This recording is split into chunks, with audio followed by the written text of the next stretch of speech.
So, everyone listening, I hope I'm going to give it a whirl. Okay. Tell me what you think. Hello, hello, hello, Call It Crew. Was that good? Yes, that was pretty good. That was fantastic. You know what? It's got a little groove in it. It's got a little, it does. It makes you want to shake it a little. Yeah, I'm feeling kind of like sexy all of a sudden. Yes. Thanks for letting me try that on for size. Oh my gosh. I think now it's imperative that we take turns. Maybe we do. I don't know. It's hard. It's yours. It's yours. No, it's ours. It's yours. Well, this episode, Call It Crew, I'm going to talk about something that I actually have not really talked about before. Definitely have not talked about in detail. And we wanted to make a special episode about it and have someone on that was an expert, because I have since discovered that there are millions and millions and millions of people also diagnosed with this. And it felt very lonely when I first realized I had it. And it's okay. So we're gonna talk about it, Jess. I was gonna say they're gonna have a lot of guesses. It's gonna be really dramatic. And it's chlamydia. So. No, it's not. Okay, 2-ish years ago, I was watching Ghostbusters. And there are a lot of silent parts in it. And I turned to Matt and I said, is the TV buzzing? I was very confused. And he was like, no. I'm like, do you hear that ringing in your ear? And he was like, no, I don't. And long story short, I realized that I had something called tinnitus, which is, and I still have it to this day, which is a constant noise. Actually, I don't have it. You can have it in one ear or the other ear. I only have it in my right ear. I have it right now. I can always hear it. And it was very distressing to me because I realized after a few days, oh, I still hear this constantly. I'm not sure this is something that's going to go away. And I have to say that I was really devastated over it. I heard it very loudly, a lot. I found it very hard to parent. I was so self-conscious. I felt like I was going a little crazy.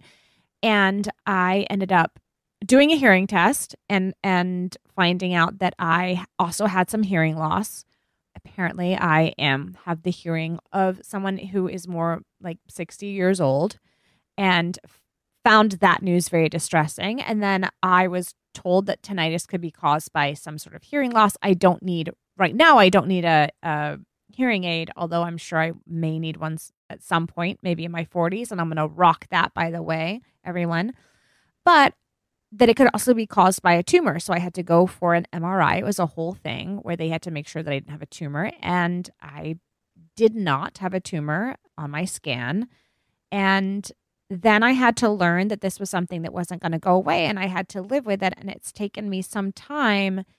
And I've learned that after the pandemic, especially, but I want to ask our amazing expert on about this, that more and more young people, quote unquote, have come forward with saying that they have tinnitus and being diagnosed with it. And I want to talk about it because honestly, it was not something that I knew a lot about. And I kind of want to get into it. And for anyone listening that has vertigo, also can be another symptom of it. I just think it would be really nice to feel comforted by knowledge and stories. This has never come up in our friendship. Only when we started working on the podcast, and obviously multi-layer aspects of who we are come to light. And another one of the producers on the show also has experienced this. And it was incredibly interesting to hear you two talk about it, the way that you reported how you felt, what you felt, when you felt it, and then also obviously just the bigness of it that I had no idea was happening in your life. So today we have an expert. Her name is Joey Remenyi, and she is a trained vestibular audiologist and a national best-selling author. She is also the founder and director of Seeking Balance International. She supports people from all over the world on how to change their brain and body with the neuroplasticity recovery process. She is from Melbourne, and she is here today with us to discuss all. And I'm so excited to learn more. I feel like this is a learning journey. Hi, Joey. Hello, Joey. Hi. Hi, welcome to the pod. Call it what it is. We are so She is from Melbourne and she is here today with us to discuss all. And I'm so excited to learn more. I feel like this is a me learning too. journey. Hi, Joey. Hello, Joey. Hi. Hi, welcome to the pod. Call it what it is. We are so excited to have you. I'm personally so excited to have you on. I'm delighted to be invited. So sunny Australia, warm vibes. So I want to dive in a little bit because when I was first diagnosed with tinnitus, what I was told was that the sound that I was hearing is not a sound that actually really exists and is something my brain, this is what I was told, but I don't know, was there something my brain was making up, basically, imagining? There's so many different ways to describe tinnitus. It's a sound that is generated inside of our body that nobody else can hear. And it could be sounds that are mechanically generated. Like if you think about just even popping, your elbow or your knee. So it could be inside the ear. There's tiny little bones and muscles. So that is a type of tinnitus, which is like a mechanical generated sound. But what you're referring to there is there's other biological events happening. So every single moment of the day, there's a lot of neurons firing in terms of our thoughts, our emotions, just making sense of the world, sensing the wind and the pressure of the chair or the clothes we're wearing. So all of that neurological activity also has the potential to create kind of sound in the brain, in the auditory cortex that we become aware of. And that's why often when we're experiencing chronic stress or we're just really busy, we can hear this white static in our head. And it's like the brain is like fizzing and buzzing like a disco. So it's real, it's happening. The question of whether we hear it or not, I put down to this filter system. So the brain is actually looking for, okay, is this useful information? Is it boring, not relevant? So if I hear the washing machine or the fridge whirring, often we filter that out because we just know it's not making our life better by noticing those sounds. I often think about the body sensations as like little messages from our soul. The body's kind of the sacred filter as we're living through this cosmic life. And the body's essentially saying, hey, you might want to pause and slow down. I've got some things to digest. I've got some difficult conversations to have, or I've got this stock take I need to do in life. So sometimes I think the tinnitus can actually be the body's way of drawing us inwards and asking us to pause and slow down a little bit for any myriad number of reasons. But it can also just be a false alarm. So the sound comes in, we get a shock, and then someone freaks us out and says, oh my God, you can't cure it, you're going to have it forever. And then that just generates its own little panic cycle, which means it slips through the filter. We keep noticing it and we keep going, oh my God, is it there? Is it there? Is it there? And it's kind of just a false alarm cycle that we have to unwind. That's when I first had it, I was definitely looking for it all the time because I was Yeah. hoping that it had gone. I was hoping that it had gone. And a doctor told me this and it really helped me. He said, listen, at some point, you will hear it a lot less because it's like when you wear clothes, the sensation of clothes on your body, you don't feel it anymore, right? You're not looking for that sensation and it will be something that your senses sort of filter out. So I can hear it right now, but it's much, much quieter. And through my day, I don't pay attention to it anymore. However, I know for other people, there are different versions of Yeah. these sounds, right? So I've heard that sometimes it can sound like a whooshing sound. And my tinnitus is, it sounds like that, when you leave a concert and it's like that high kind of, you've probably had that feeling. You leave a loud concert and there's like mine almost sounds like, yeah, yeah. So, as the person sort of on the outside of this for a second, I just want to catch myself up and maybe catch other people listening up. Can we just take a moment to go to the origin story of it? Because obviously, Camilla, you had a life before it, and then there was a recognition of its presence. So tell me about that. This was very soon after the pandemic. I had a young child And we've talked on the pod about stress and anxiety and all those things. When I'm hearing you talk, and it's about be purely from hearing loss. However, I do think that it was also triggered by stress for me. And I heard that more young people were diagnosed with tinnitus after the pandemic. Is that true? Yeah.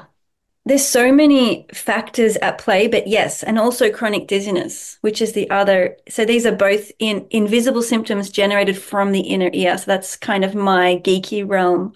So chronic dizziness, chronic brain fog, even visual spotting and dotting, like from using lots of screens, from lots of Zoom. And yeah, all the stresses of the pandemic and the lockdowns and homeschooling and just the compounding layers of life demands. I think it genuinely has impacted our sensory system and our brain's capacity to juggle everything. I was told that it is not curable. And that is what was very maddening to me early on. What would you say about that?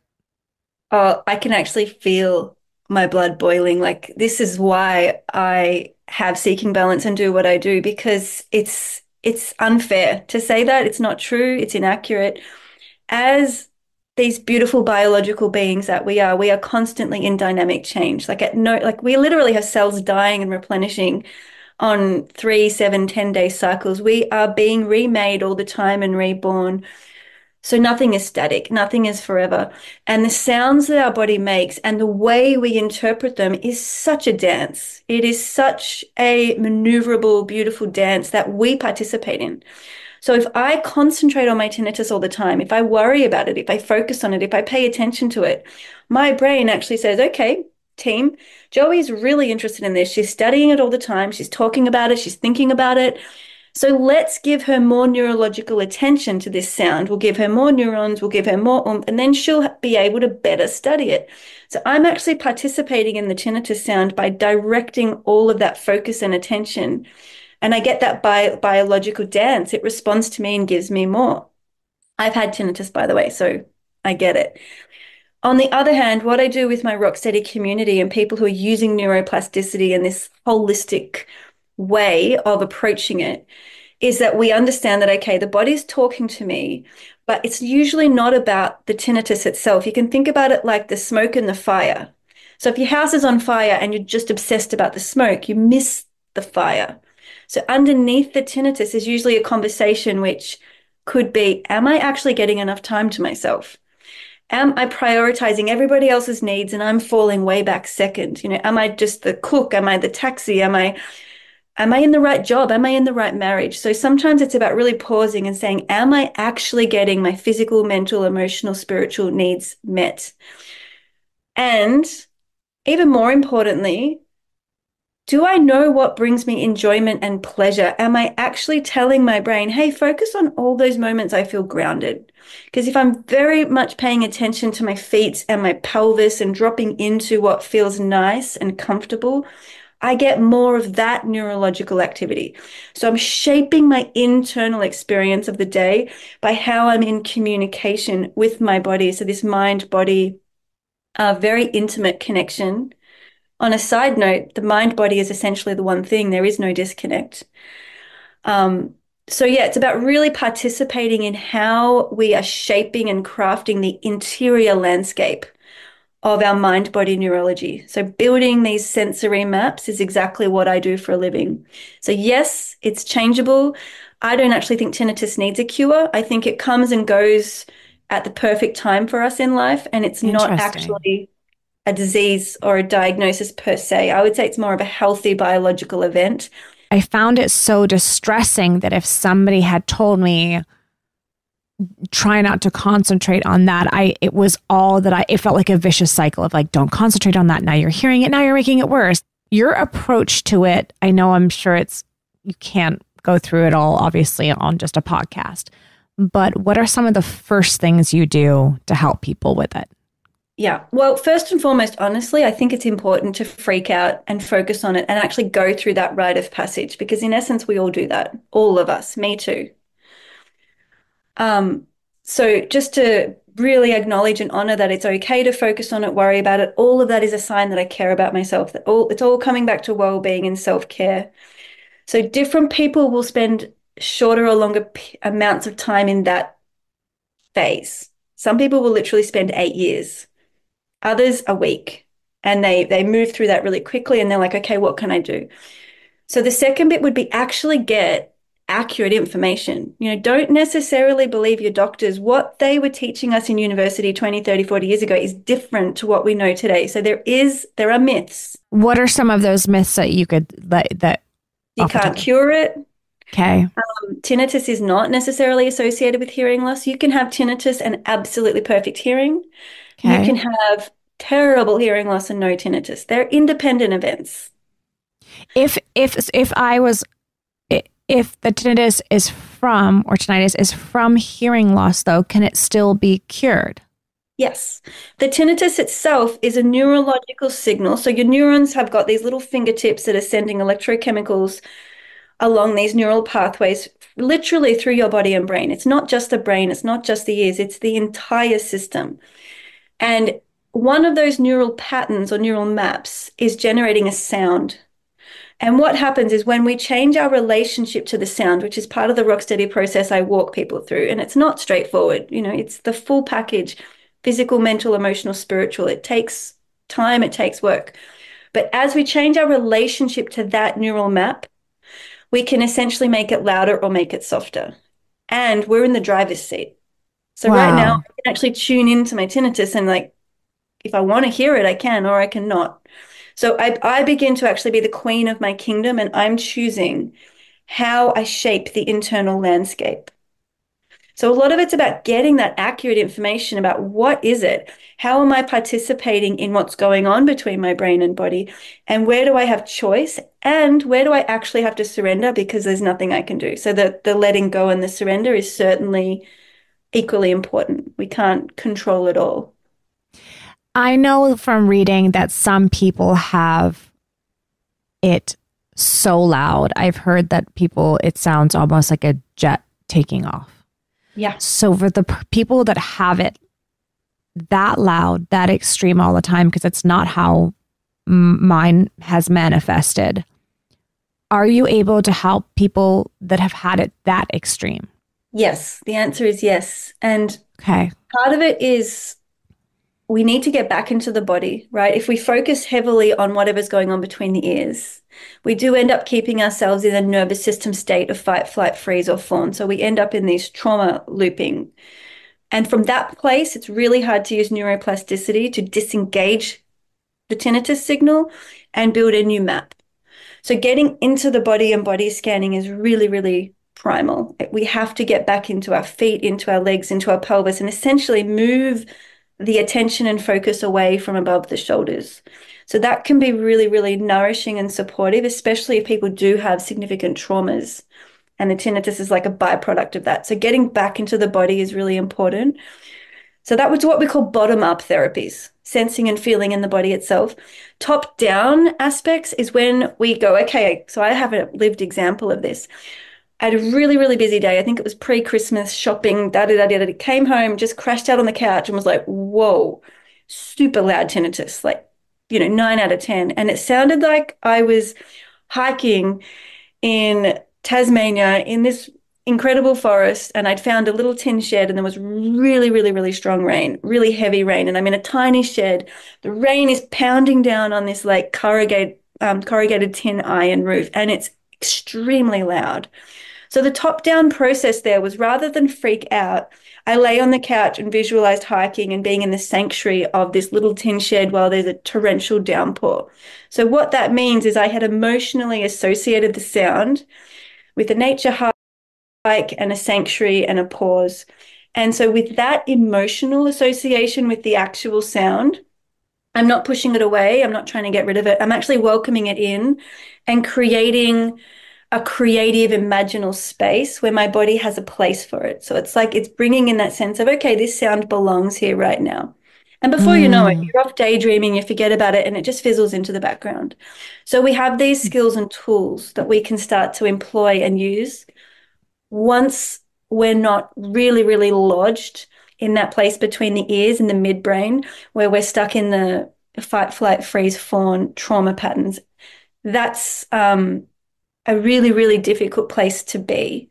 And the longer we're there, the more we get, I think, the consequences of consequences through the chronic stress patterns and cycles, which actually goes beyond just poor digestion and sort of skin issues and into relationship breakdowns, difficulty with career, like not unable to attend work. There really are so many debilitating consequences if these chronic invisible symptoms are not attended to with holistic care.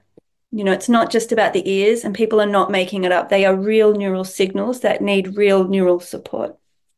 I love this conversation so much because one thing that really helped me is I was trying to describe the noise to my husband one time because I was like, I just wish you could hear it and just experience this for a second. And in trying to describe it, I said, you know what it sounds like when it's really loud? It sounds like there's crickets outside at night. Well, I actually love that sound in the evening, sitting on a porch when I, go visit family in Kentucky. And I love that sound. It's a very soothing sound to me. And the second I said that, I was like, oh, that's actually, I can kind of work with that. And so sometimes when I'm stressed out and I hear it, I kind of think, well, how you thought, like, okay, the rain and the shed. I think to myself, okay, I'm on the porch outside, it's a crickets at night. And it changed my relationship a little bit with the sound itself. I have noticed, and I want to know your opinion on this, I've noticed certain things that I feel like can make it worse, but I don't know if it's just in my head. For example, lack of sleep the next morning, if I drink too much alcohol the night before, and if I eat too much salt. And I don't know if those are things that you have heard people say before. I'm sure you probably have. But are there literal things that we're ingesting in our body? Sleep, I can see how that relates to the stress, but are things that we're ingesting in our body that can make it worse? Or is that just me feeling that way? Imagined. You're absolutely noticing things, and everybody is different. Like, no two human beings on the planet are wired in the same way. So it's really important that people are given this self-authority and self-permission to go, actually, this is how my body is responding to that caffeine, or, that high processed food diet, or, this type of hydration and sleep needs. Like, actually learning to respond to the cues of the body and take ownership over, okay, I may be different to other people, but I am noticing I need 9 hours sleep a night. Or I function so much better if I just get up at 6 a.m. every day, and that becomes a consistent routine for me. So yes, what you're noticing is very real and true, and it will change. As we go through different phases of life, some of those things won't have effect anymore. So again, we're dynamic, we are changing, but learning to be in call and response between my inner world and what I'm sensing and feeling, which I'm a bit of a neural nerd, but everything really is a neural signal, whether it's an emotion, whether it's a memory, an intuition, a sensation, a thought. These are all neurons bouncing around through the body. That's our inner world. That's our inner landscapes and inner architecture. And then the outer world is our conversations, our friends, the weather, the wind, the food, alcohol. We're actually learning to dance between the inner and outer world and become really fluent in that and to fully participate so that we're feeling safe and robust and connected more often. And B, we're noticing when, okay, this is actually taking my energy. Okay, this is my boundaries. We're starting to learn, where do I end and where do you begin? And I think in the modern day world, we are literally drowning in data. We're drowning in all of these outer world inputs. We're losing ourselves and we're merging with other people and other places and other politics. And it's really, really frightening. And I think to survive, we numb ourselves, go grab, more food or more coffee or more alcohol or go shopping. Like, we really move to outer world distractions to cope, and the body somaticizes. And that's when we get our tinnitus and our dizziness and our brain fog and the chronic fatigue that, you just wake up Monday morning with dread because you got to do the whole week again. So this idea of cleaning out our inner world, outer world messiness and having those stronger boundaries, that brings us into sovereignty. That brings us into self-authority, self-permission. So yeah, the short answer is yes, what you're noticing is real. And just because it's real for you doesn't mean it's real for the next person. So again, really honoring uniqueness, individuality, And I think having sass, having a little bit of that badass, unapologetic, this is my body, this is my life. Oh, she's got that. Yeah. She's got that. So I'm listening to you, and first of all, it's like intoxicating. I'm watching you and I'm listening to you talk, and I'm like, yes, and yes, and yes. Well, this is reminding me of when you had your eye twitch and you were talking. Yes. This is what this is reminding me about. I think you have to repeat the story so that Joy can hear it. Well, I mean, again, Camilla and I joke, or do we, that we like to bring it back to how we've experienced something. And since I'm on the outside of this little dyad, I got an eye twitch, and it was during a time where I think that my body was saying, hold the fuck up. Yeah. You need to calm down. You need to chill out. I actually, honestly, more than anything, I think it was like, I need your attention. You're not paying attention to me. And I wasn't. I was like, just keep swimming. Just keep swimming. I've got this. We've got this. Gonna keep going. And I would stand there talking to someone while I was trying to get something done, and I would be holding my eyelid. And because it lasted a year for her. It lasted a year. And people would be like, why are you holding your eyelid? And I'm like, well, it's not, you can't see it, but I can. So is that something, I mean, my guess is that all those neural pathways are obviously leading to different avenues, that's another form of it. Yes. And like this tremoring, twitching, jerking, they're actually like little ways the neural system is expelling and discharging a pent up neurological energy. So it's like, so the next book I'm writing is actually talking about how we digest and metabolize and excrete all the invisible data that we're taking in. So as we go about our day, we're taking in like politics, judgments, assumptions, cultural nuance, thoughts, even if like someone was to like give you the evil eye and give you a bit of a smirk, so that no words pass, but there is a message there coming, like in all of this human relating. And we have to take that in and digest it. And so the body's literally riddled with all of these neurological traffic jams and undigested life experience where we haven't been able to biochemically complete what we've just experienced in the day. This is when people come to me because they're somaticizing, and I help them learn to integrate and excrete. So it's not actually all about tinnitus and dizziness. It's the whole human experience. So only because I'm trying to also be a person who doesn't somaticize. Will you please define? That's the word we use when the symptomatology is coming up. So the soma, the somatics, the body. So the physical body is beginning to say, okay, shoulders tension or eyelids twitching. And this is the body doing what it needs to do, to complete its biochemical processes.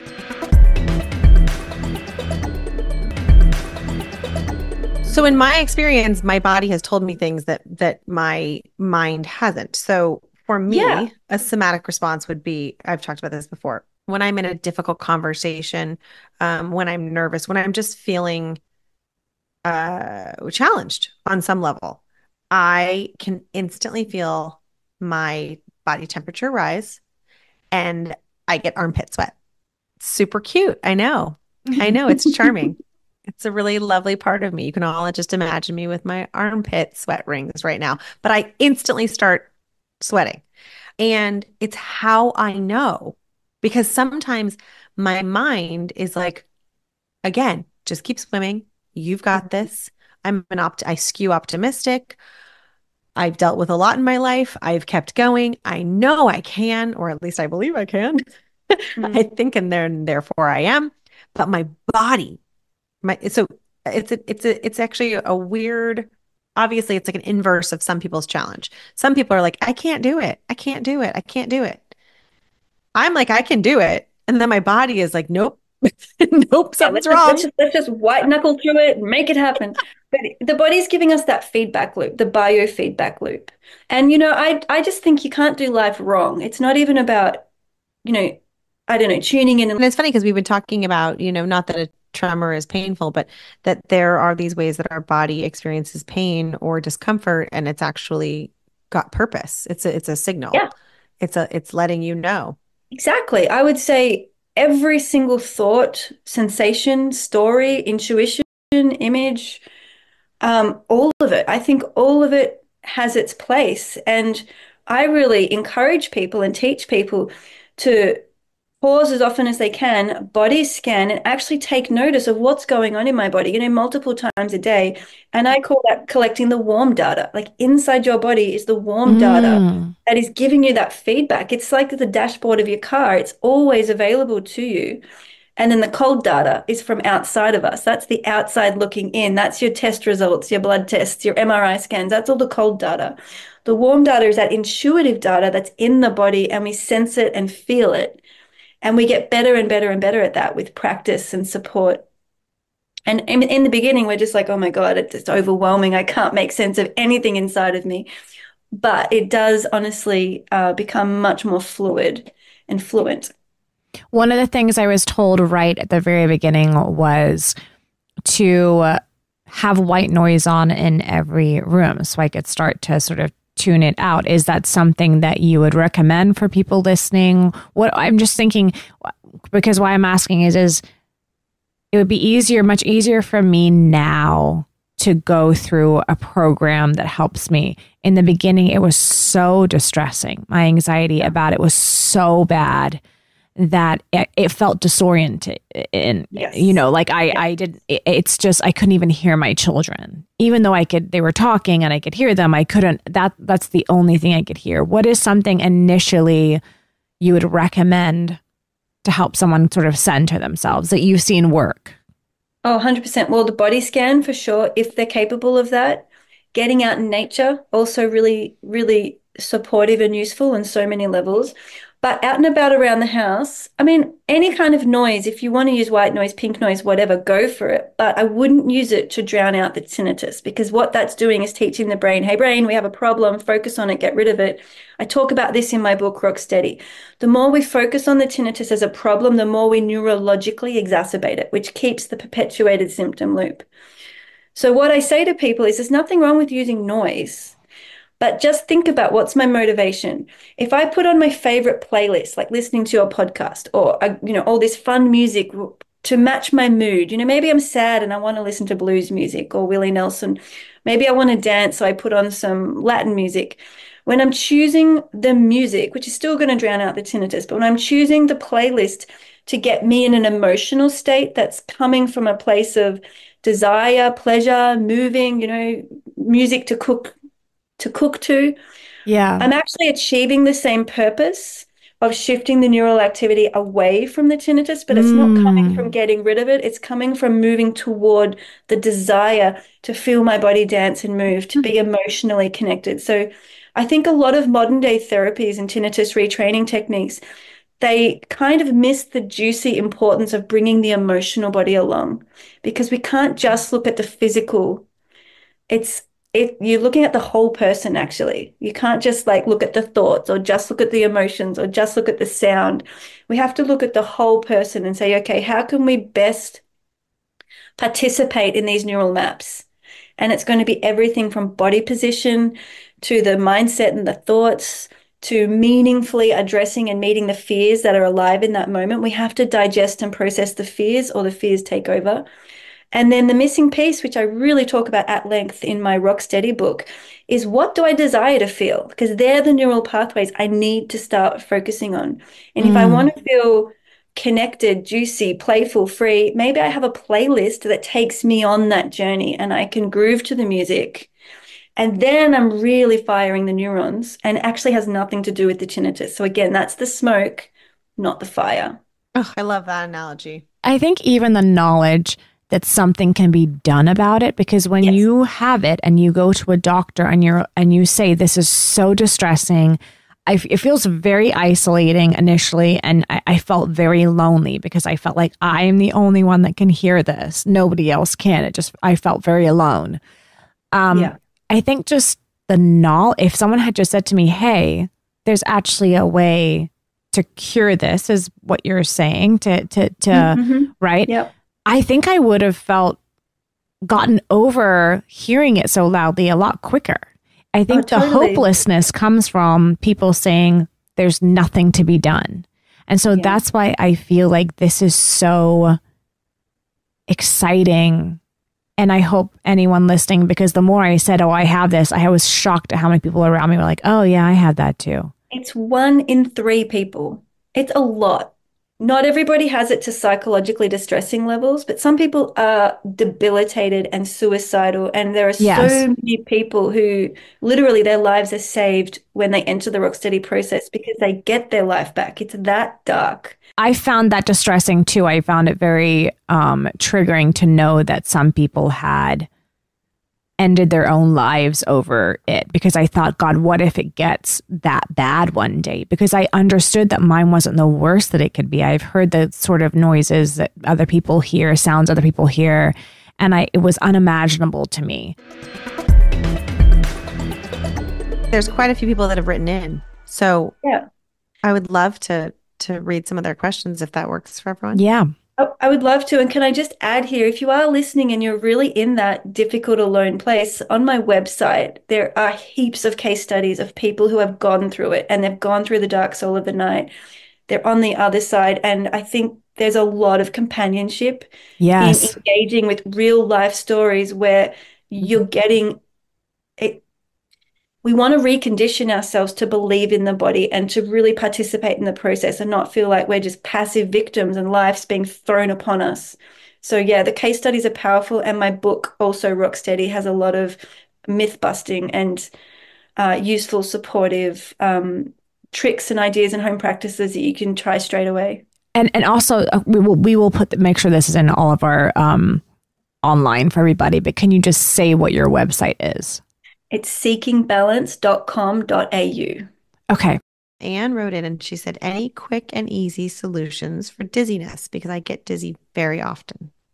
Oh, my heart is with you, Anne. I'm going to say the body scan. It's all about reorienting ourselves to understand, okay, my shoulders are above my hips. I can feel both feet on the ground. Like, we want to really build our neurological structures in the proprioceptive system, which is 30% of our balance function. So you have your ears, your eyes, and your proprioceptive system, which is a fancy word for how we orient ourselves, how we locate ourselves, and the sensation of touch.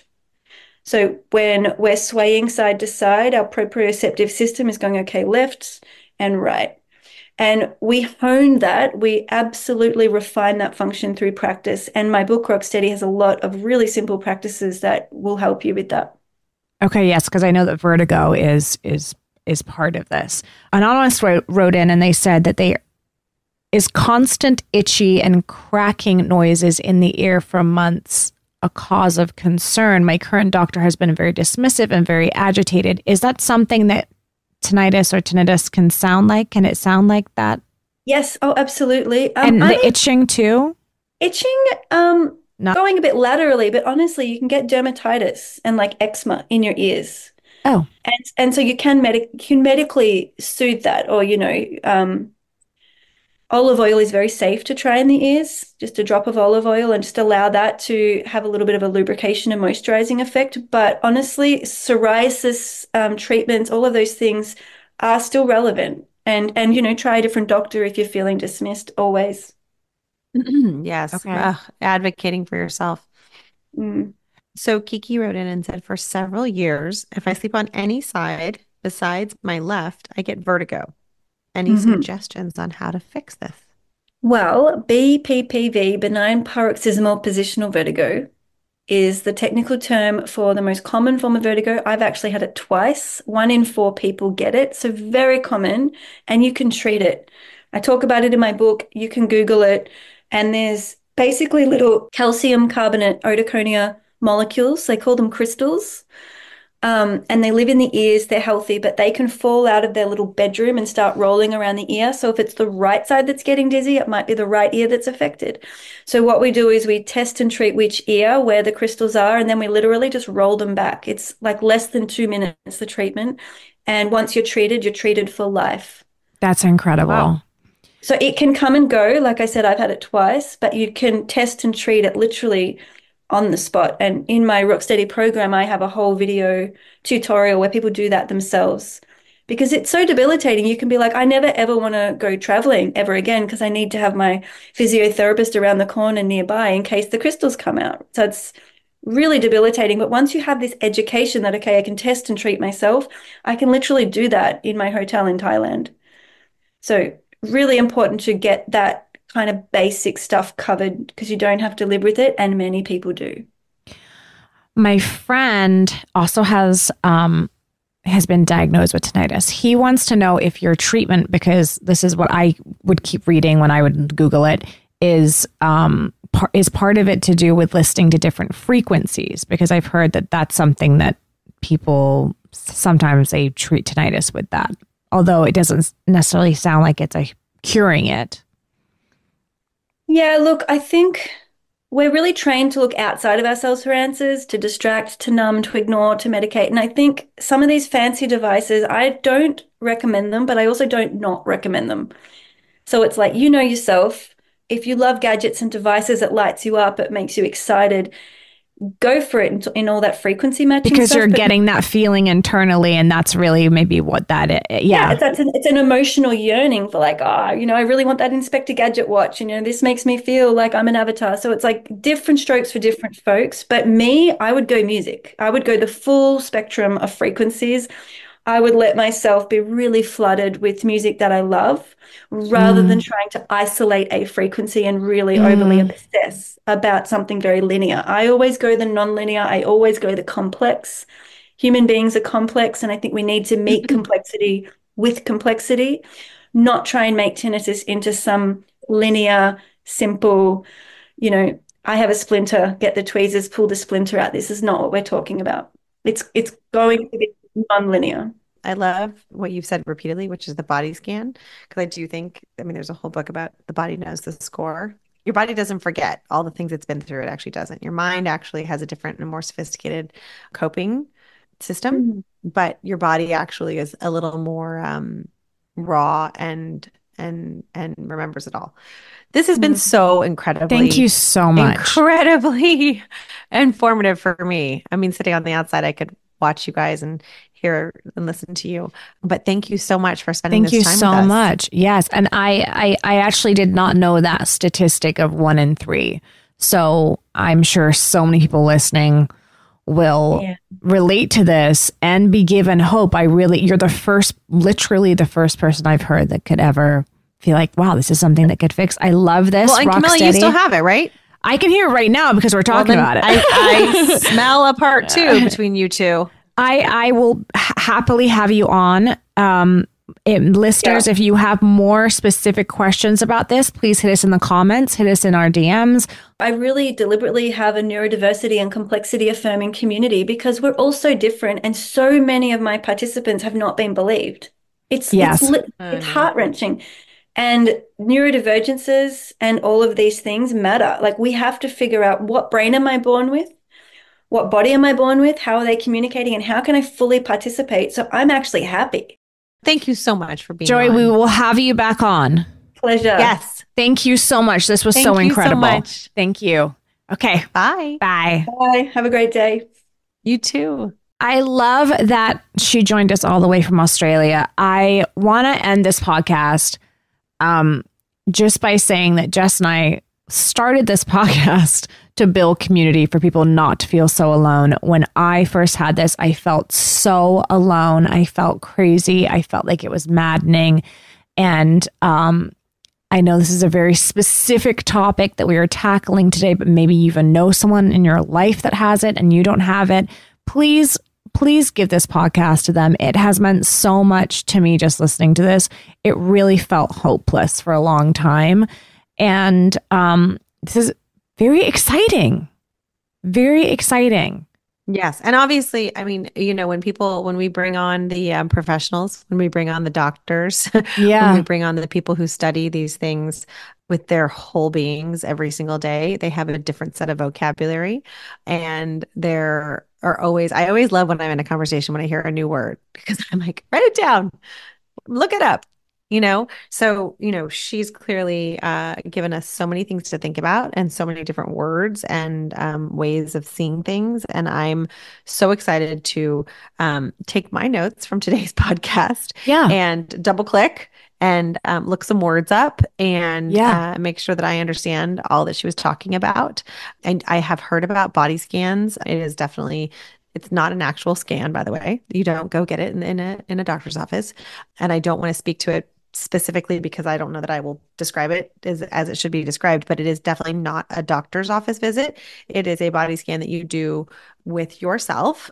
And I'm going to now go look it up so I reacquaint myself with it. But it is something that I think everyone should look into if you're interested in this topic. And also, please let us know what was, interesting about this, and what you would like to know more about if there's other subjects. Yeah, because she's talking also about brain fog. And I know that a lot of people right now feel like they're suffering from that. So, oh my gosh, as it pertains to long COVID, as it pertains to perimenopause, menopause, we're going to talk about that, by the way. Yeah. There's going to be so many things that we're going to talk about.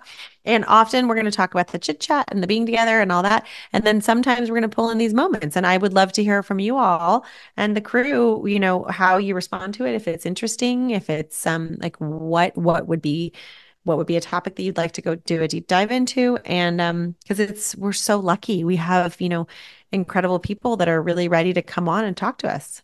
Yep. And if we don't know what it is, we will find someone that does. We're all about those experts. Let's go. I think that we're going to call it the end of the episode, but I think that I'm going to call it community, because I think sharing all of this kind of shit that feels lonely sometimes is going to be key to helping us all be so much happier. So quite simply, just happier at the end of the day. Yes. And I will add to it that I would also call it, you are not alone. Yeah, absolutely. All right, you guys, thanks for joining us, and hit us up in the comments. And thank you so much to Joey. Thank you, Joey. Bye.